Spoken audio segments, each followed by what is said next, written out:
Thank you for giving me this opportunity to speak on the demand for grants under the control of the Ministry of Railways for 2026-27.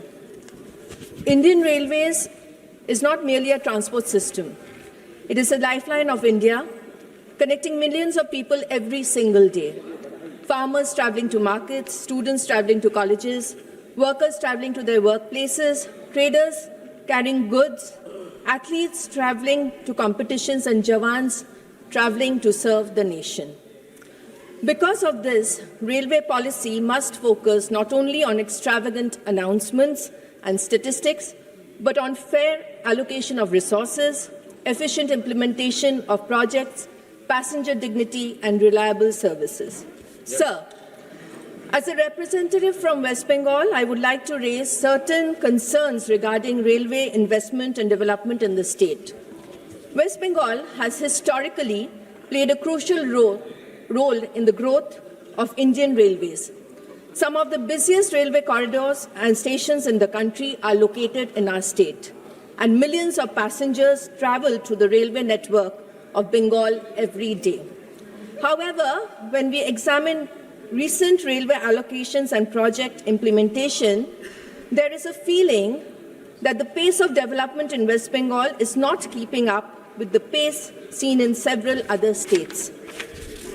Sometimes it appears that while some states are moving ahead on express tracks, West Bengal is still being kept on a slow passenger line. Recent data shows that railway budget increases across states have been highly uneven. Gujarat witnessed a 29-fold increase in railway allocations. Delhi saw a 28-fold increase. Chhattisgarh and Madhya Pradesh saw a 24-fold increase.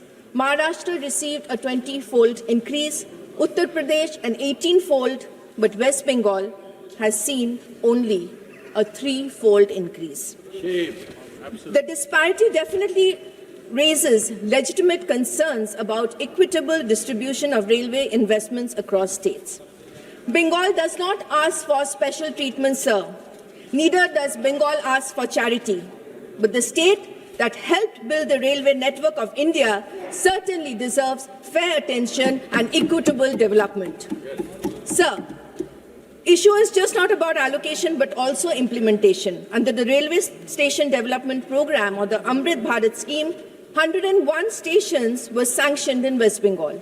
Work has been completed for only 3 stations, which is barely 3% of the total. Similarly, the safety system Kavach, designed to prevent train collisions, has been only about 16% coverage of in West Bengal. Railway electrification progress has also been limited.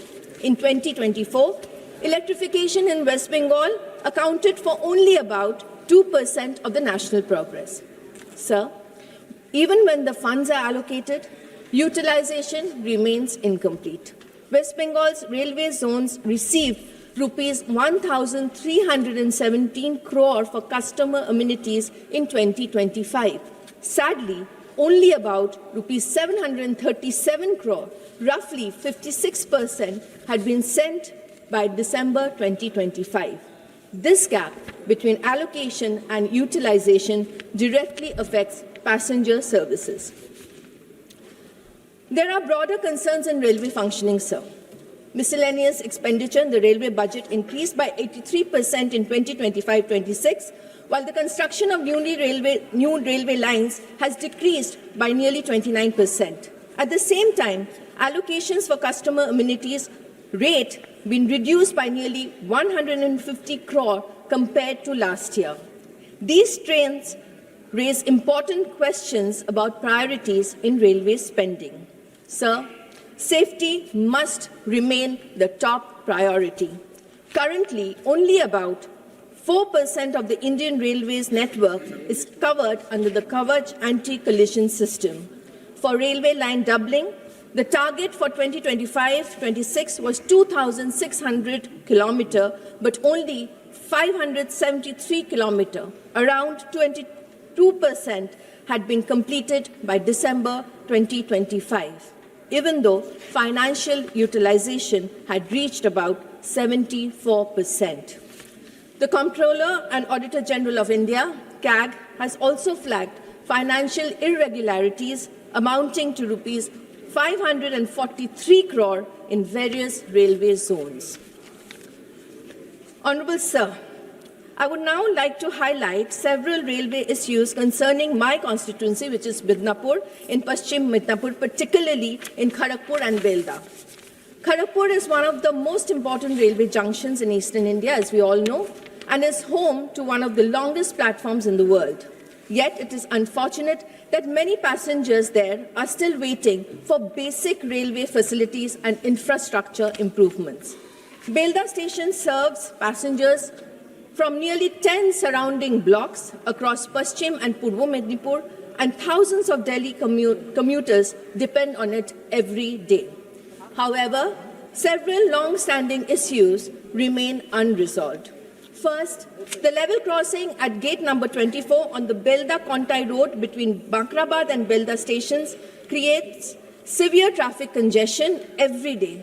Students, pregnant mothers, patients, and Delhi commuters face serious hardship. According to communication from Southeastern Railway Headquarters in Garden Reach, the proposal for a road overbridge at gate number 24 has already been processed and soil investigation is underway. I urge the ministry through you to expedite the construction of this road overbridge at the earliest. Second, passengers are facing inconvenience because the Belda-Howrah local train that used to run before the COVID now terminates at Kharagpur. Restoring the Belda-Howrah local services will provide great relief to daily commuters. Third, there is also a strong demand for additional MEMU or local trains between Belda and Kharagpur, considering the increasing passenger load. Passengers have also requested stoppages of important long-distance trains such as Purushottam Express at Belda, which would significantly benefit travellers from the region. Sir, through you, I would like to thank the Honourable Ministers for providing stoppage of Shalimar Puri Sri Jagannath Express at Datun Station from 31st January 2025. Thank you, sir. After I raised the matter in this August House on 10th December 2025. Thank you. Honourable Sir, there are also serious civic issues in the railway areas of Kharagpur that require urgent attention. Nearly 13,000 to 15,000 households with a population of around 80,000 people have been living in railway colonies in Kharagpur for more than 50 years. Yet many residents still struggle to access basic amenities such as water supply, drainage, and electricity. Similarly, in Gol Bazar, several authorized shops that pay rent to the railways still do not have proper electricity connections, even after repeated pleas from the shopkeepers. Improvement of railway colonies is also a criteria, sir. Whenever the state government or municipal authorities attempt to assist residents by improving civic infrastructure, coordination problems arise because the land falls under railways jurisdiction. Sir, the residents of these colonies deserve basic dignity and essential civic services. The railways bus stand in Kharagpur, which is used daily by thousands of passengers who come to catch trains, lacks basic facilities such as a proper waiting hall and adequate toilet facilities for women passengers. The railway vegetable market near the station is also in an extremely poor condition, even though large numbers of people depend on it every day. The condition of many railway quarters is deteriorating with poor drainage systems and lack of maintenance. Even the railway hospital in Kharagpur faces shortage of doctors, forcing many patients to be referred elsewhere for treatment.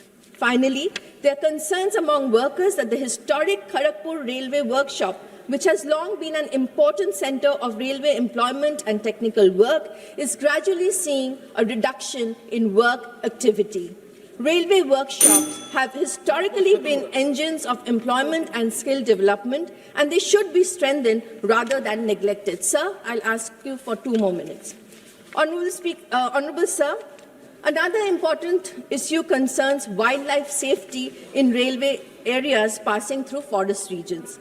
Parts of my constituency fall within the Jangal Mahal region, which is known to be an important elephant corridor. There have been instances in different parts of eastern India where elephants and other wildlife has been injured or killed due to train movement along forest tracks.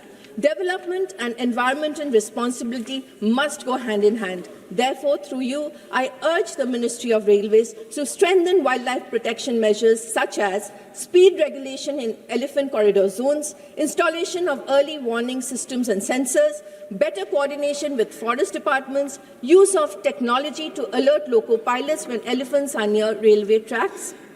Sir, I feel, and many honourable members in this august House will agree with me, that protecting wildlife is not only an environmental responsibility, but also a moral responsibility towards nature. I would now like to raise a deeply emotional and important issue. Our athletes who represent India in national and international tournaments often travel long distances by train. And what do they get? No reserve compartments, no basic comfort, forced to sleep on floors, sometimes even next to toilets. Sir, is this how a nation treats those who bring us glory? The same indignity is faced by our Jawans, paramilitary personnel and men in uniform, who travel for duty, deployment or leave. They protect our borders, our democracy and our lives. Yet we cannot even guarantee them a dedicated, reserved compartment. What a shame. Such a shame, sir. Hence, I demand that this budget provide for dedicated reserved coaches or compartments for athletes during tournaments, guaranteed dignified travel arrangements for Jawans and uniformed personnel. This is not charity, sir. This is national respect. Yes. Sir, as I conclude, for many years the railways provided concessions for certain sections of society. Therefore, I urge this government to consider restoring concessions for senior citizens, members of the media fraternity, theatricians, musicians, and cultural artists. These concessions are gestures of respect for individuals who contribute to the social, cultural, and democratic life of our country. Sir, as I conclude, West Bengal has always been one of the pillars of India's railway network. It is only fair that the state which helped build the railways should not be left waiting at the platform of development. আমি শুধু এইটুকুই বলতে চাই sir, Bangla কখনো পিছিয়ে থাকে না, আর বাংলার মানুষও উন্নয়নের জন্য অপেক্ষা করে না। বাংলার অধিকার বাংলাকে দিতেই হবে। Railways are not merely tracks and trains, sir. They carry the dreams, livelihoods, and daily struggles of millions of Indians. Development must be fair. Development must reach every state because the railways do not belong to one government or party. They belong to the people of India. বাংলার মানুষ মাথা নত করে না, বাংলার মানুষ লড়ে, আর বাংলার অধিকার আমরা নিয়েই ছাড়বো। Thank you, sir, for this opportunity. Jai Hind, Jai Bangla.